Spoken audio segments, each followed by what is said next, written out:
तो दोस्तों आज हम फिर से आपके लिए लेकर आए हैं देश दुनिया की तमाम ताजा बड़ी खबरें। सबसे पहली बड़ी खबर में आपको बताएंगे दोस्तों कि हल्द्वानी हिंसा के बाद आग बबूला हुए मौलाना तौकीर रजा खान। हल्द्वानी के मुसलमानों को दी खुली छूट, कहा जो भी आपके ऊपर हमला करे उसे जान से मार दो, सब कुछ देख लूंगा मैं। हल्द्वानी पुलिस के फूले हाथ पांव। हल्द्वानी हिंसा के बाद मौलाना महमूद मदनी ने अमित शाह को लिखा पत्र, मस्जिद तोड़ने को बताया गलत। हमास की शर्त न मानने के बाद इजराइल ने राफा में हवाई हमले किए जिसमें 13 महिला सहित 2 बच्चों की हुई मौत। तो अमेरिका ने जताई नाराजगी, इजराइल पर प्रतिबंध लगाने का किया ऐलान। केंद्र की मोदी सरकार ने मानी आरएलडी की सभी शर्त, अब जैन चौधरी का बीजेपी के साथ आना हुआ पक्का, लिया गया है बड़ा फैसला। भड़काऊ भाषण देने वाले मुफ्ती सलमान अजहरी की बड़ी मुश्किलें, गुजरात की कोर्ट ने 3 दिन पुलिस रिमांड पर भेजा, जमानत देने से किया इनकार। पाकिस्तान में जीतते जीतते हारने लगी इमरान खान की पार्टी, गायब हुए मुख्य चुनाव आयुक्त। इमरान खान ने धांधली का लगाया पाकिस्तान में आरोप। तो दोस्तों सभी खबरों को आपको एक एक कर बताने वाले हैं, वीडियो को लाइक कर चैनल को सब्सक्राइब कर दें। इसी बीच पर तो दोस्तों अगली खबर की ओर। तो हल्द्वानी में हिंसा के बाद मौलाना तौकीर रजा ने किया ऐलान, बोले हमारे ऊपर कोई भी हमला करेगा तो हम उसको जान से मार देंगे। जी दोस्तों आपको बता दें कि हल्द्वानी में हुई हिंसा के बाद एक बार फिर से मौलाना तौकीर रजा खान ने बड़ा ऐलान किया है। उन्होंने कहा है कि संविधान ने मुझे अधिकार दिया है कि अगर कोई हमारे ऊपर हमला करेगा तो हम उसको जान से मार देंगे। आगे उन्होंने कहा कि बुलडोजर तुम हमारे घर पर चला दोगे और हम बैठे रहेंगे, अब किसी बुलडोजर को बर्दाश्त नहीं किया जाएगा। सुप्रीम कोर्ट अगर संज्ञान नहीं ले रहा है तो हम अपनी हिफाजत खुद करेंगे, हमें कानूनी अधिकार है। उन्होंने कहा कि अगर हमारे ऊपर कोई भी हमला होता है तो हम उसको जान से मार देंगे। तो ये बड़ा ऐलान जो है तौकीर रजा खान ने किया है। इसी बीच पर तो दोस्तों अगली खबर की ओर। तो हल्द्वानी में हिंसा को लेकर मौलाना महमूद मदनी ने गृह मंत्री अमित शाह को लिखा पत्र, हाई कोर्ट का आदेश बिना माने जबरदस्ती मस्जिद तोड़ने का लगाया पुलिस पर आरोप। दोस्तों आपको बता दें कि हल्द्वानी में भड़की हिंसा को लेकर जामियत उलमा हिंद के अध्यक्ष मौलाना महमूद मदनी ने गृह मंत्री अमित शाह को पत्र लिखा है। पत्र में उन्होंने कहा है कि हल्द्वानी के थाना बनफूलपुरा क्षेत्र के अंतर्गत मलिक के बगीचे स्थित मस्जिद और मदरसे को गुरुवार को नगर निगम द्वारा बुलडोजर से तोड़ दिया गया, जबकि इस मामले में हाई कोर्ट में 14 फरवरी को सुनवाई होनी थी। ये स्थान मुस्लिम बहुल क्षेत्र में स्थित है और 1937 से मुस्लिम पक्ष द्वारा लीज पर लिया गया है।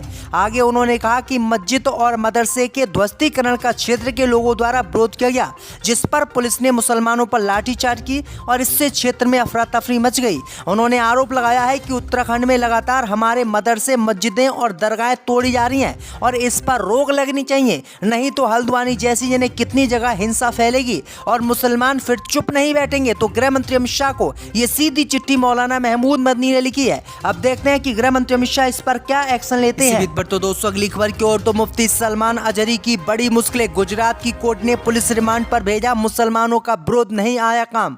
दोस्तों आपको बता दें कि हेट स्पीच के मामले में इस्लामिक उपदेशक मुफ्ती सलमान अजहरी की मुश्किलें बढ़ गई हैं। गुजरात के कच्छ जिले की एक अदालत ने कथित तौर पर भड़काऊ भाषण देने के मामले में मुफ्ती सलमान अजहरी को 8 फरवरी को 3 दिन की पुलिस हिरासत में भेज दिया है। मुफ्ती अजहरी मूल रूप से मुंबई के रहने वाले हैं। कच्छ ईस्ट पुलिस ने बुधवार को उन्हें हिरासत में लिया था। इससे पहले जूनागढ़ की एक अदालत ने 1 दिन की रिमांड पूरी होने के बाद उन्हें इसी तरह के मामले में जमानत दे दी थी, लेकिन अब उनको फिर से गिरफ्तार कर लिया गया है और फिर से 3 दिन की रिमांड पर भेज दिया गया है। तो मुफ्ती सलमान अजहरी के खिलाफ लगातार बीजेपी सरकार काम कर रही है और उन्हें जेल में डालने की कोशिश की जा रही है। मुस्लिम समुदाय के लोगों ने जबरदस्त सलमान अजहरी के समर्थन में सरकार का विरोध किया है, लेकिन उनका विरोध बिल्कुल काम नहीं आया है और सरकार ने कोई भी राहत मुफ्ती सलमान अजहरी को नहीं दी है। इसी बीच पर तो दोस्तों अगली खबर की ओर। तो केंद्र की मोदी सरकार ने मानी आरएलडी की शर्त, अब जैन चौधरी का बीजेपी के साथ हुआ आना पक्का। दोस्तों आपको बता दें कि केंद्र की मोदी सरकार ने चौधरी चरण सिंह को भारत रत्न देने का ऐलान किया है। इसके साथ ही अब ये स्पष्ट हो गया है कि राष्ट्रीय लोकदल भारतीय जनता पार्टी में शामिल होगा। रालोद ने भारतीय जनता पार्टी के साथ आने के लिए ये शर्त रखी थी कि चौधरी चरण सिंह को भारत रत्न दिया जाए।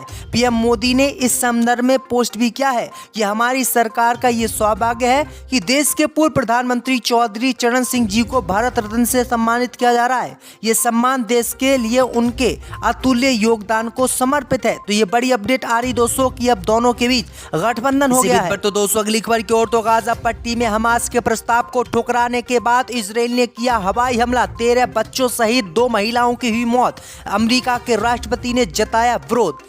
दोस्तों आपको बता दें कि इजराइल के प्रधानमंत्री बेंजामिन नेतन्याहू द्वारा हमास की संघर्ष विराम शर्तों को अस्वीकार करने और दक्षिणी गाजा शहर में हमले बढ़ाने का संकल्प लेने के बाद इजराइल की सेना ने राफा में इजरायली हवाई हमले किए हैं, जिसमें कम से कम 13 महिला सहित 4 बच्चे मारे गए हैं। वहीं आपको बता दें कि इस हमले का अमेरिका ने विरोध किया है और अमेरिका के राष्ट्रपति जो बाइडेन ने इसे अविश्वसनीय बताया है और कहा कि वह युद्ध में संघर्ष विराम के लिए इजराइल तथा हमास पर लगातार दबाव डालने का काम कर रहा है। अमेरिका ने साफ कहा है कि अगर इजराइल हमास की बात को नहीं मानता है और गाजा पट्टी में युद्ध नहीं रोकता है तो मजबूरन अमेरिका को इजराइल के खिलाफ कार्रवाई करनी पड़ेगी और इजराइल को जो अमेरिका अब तक सहायता देता था वो सहायता सारी ही रोकी जाएगी। तो इजराइल और यहूदियों को बड़ा झटका अमेरिका देने वाला है, क्योंकि अमेरिका की बात इजराइल ने नहीं मानी है। इसी बीच पर तो दोस्तों अगली खबर की ओर, तो राम मंदिर पर संसद में होगी चर्चा, सरकार लाएगी एक स्पेशल बिल, बीजेपी ने व्हीप किया जारी।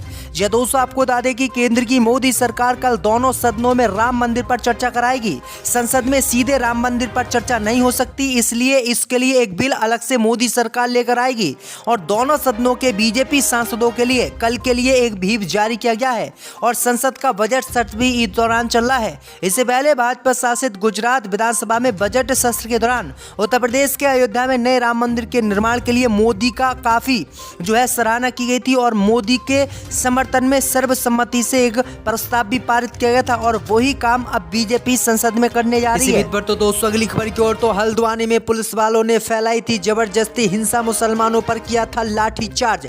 दोस्तों आपको बता दें कि हल्द्वानी में मदरसे और मस्जिद को तोड़ने के बाद हल्की हिंसा के बाद अब इस हिंसा की सच्चाई सामने आ रही है। दरअसल आपको बता दें कि हल्द्वानी के मुसलमानों ने बताया है कि मस्जिद और मदरसा तोड़ने आई पुलिस ने हम लोगों पर लाठीचार्ज किया था और लाठीचार्ज होने के बाद ही यहाँ पर भगदड़ मच गई थी, जिसके बाद दंगे जैसी स्थिति बन गई थी और फिर पुलिस कर्मियों ने फायरिंग की थी और फायरिंग में कई लोगों की मौत हो गई थी। इसी कारण पुलिस पर वहां के लोगों ने पथराव किया था और अपनी जान बचाई थी। वहीं आपको बता दें कि पुलिस कर्मियों की कार्रवाई पर अब सवाल उठने लगे हैं, क्योंकि अब तक 9 से 10 लोगों की जान जा चुकी है और लगातार लोगों की हालत गंभीर है। वहीं आपको बता दें कि सरकारी गाड़ियों के साथ साथ निजी गाड़ियों में भी वहां पर आग लगा दी गई है और 300 से अधिक लोग वहां पर घायल हो गए। तो ये बड़ी अपडेट आ रही दोस्तों कि पुलिस की बहुत बड़ी चूक हल्द्वानी में रही। तो दोस्तों अगली खबर की ओर, तो पाकिस्तान में जीतते जीतते हारने लगी इमरान खान की पार्टी,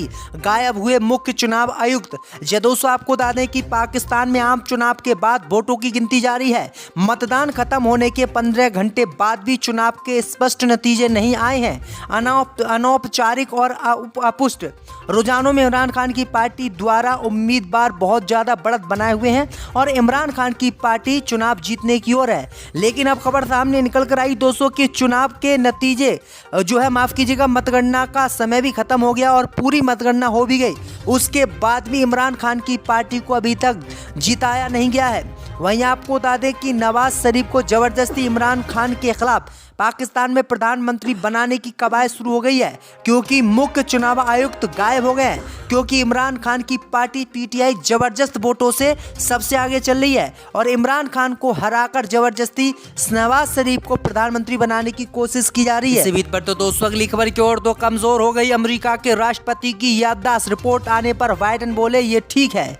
दोस्तों आपको बता दें कि विशेष वकील की रिपोर्ट में बताया गया है कि अमेरिका के राष्ट्रपति जो बाइडेन की याददाश्त ठीक नहीं है, वह महत्वपूर्ण बातों को भूल जाते हैं। बाइडेन ने इस रिपोर्ट को गलत बताया है। उन्होंने कहा कि ये उनकी मेमोरी ठीक है।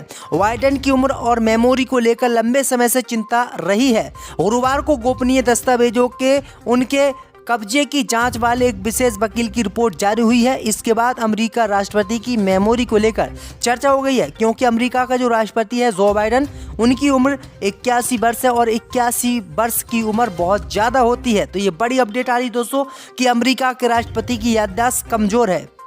लगी थी, जिसमें ये जानना चाहा था कि क्या मुगल या ब्रिटिश सरकार या भारतीय सरकार ने उर्स के आयोजन के लिए कोई अनुमति दी थी। एएसआई ने जवाब दिया है कि उर्स आयोजन समिति को ऐसी कोई अनुमति नहीं दी गई है, इसलिए अखिल भारत हिंदू महासभा ने इस प्रथा को समाप्त करने के लिए अदालत का रुख किया है। अब देखते हैं कि ताजमहल में जो शाहजहां का उर्स होता है उस पर रोक लगती है या फिर नहीं। आपकी क्या राय है दोस्तों कि ताजमहल में शाहजहां का उर्स होना चाहिए या नहीं, हमें कॉमेंट करके ज़रूर बताएं।